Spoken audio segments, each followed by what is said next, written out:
కాలరాత్రి అమ్మవారు ఎలా పుట్టిందో మీకు తెలుసా? నవదుర్గాలలో 7వ రూపమే ఈ శక్తివంతమైన కాలరాత్రి అమ్మవారు. పూర్వకాలంలో శుంభ నిశుంభ అనే రాక్షసులు అహంకారంతో దేవతలను ఓడించి స్వర్గాన్ని ఆక్రమించారు. దేవతలు తమను కాపాడమని తల్లి పార్వతీదేవిని ఆశ్రయించారు. దేవతల విన్నపం విన్న పార్వతీదేవి తన శరీరం నుంచి చీకటిని తలదన్నే శరీరం వర్ణం, విడదీసిన జటాలు, అగ్నిని దహించే నేత్రాలు, అగ్నిశ్వాసతో కూడిన శరీరం వంటి ఉగ్రరూపం పుట్టింది. ఆమె కాలరాత్రి అమ్మవారు. ఈ భయంకరమైన రాక్షసులలో అతి భయంకరమైన వాడు రక్తబీజుడు.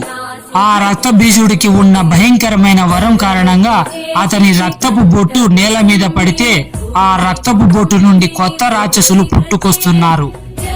దీంతో యుద్ధ రంగం రాక్షసులతో నిండిపోయింది. అప్పుడే ముందుకు వచ్చింది కాలరాత్రి అమ్మవారు. రాక్షసులను నరకగానే వచ్చే రక్తపు చుక్కలను నేల మీద పడక ముందే ఆ రక్తాన్ని తాగుతూ అమ్మవారు ఊచకోత కోసింది. అలా రాక్షసుల అంతం జరగడంతో లోకంలో తిరిగి శాంతి నెలకొనింది. అమ్మవారు గాడిదపై విహరిస్తూ 2 చేతుల్లో ఖడ్గం వజ్రాయుధం పట్టుకుని మిగిలిన 2 చేతులతో భక్తులను ఆశీర్వదిస్తూ కనిపిస్తుంది.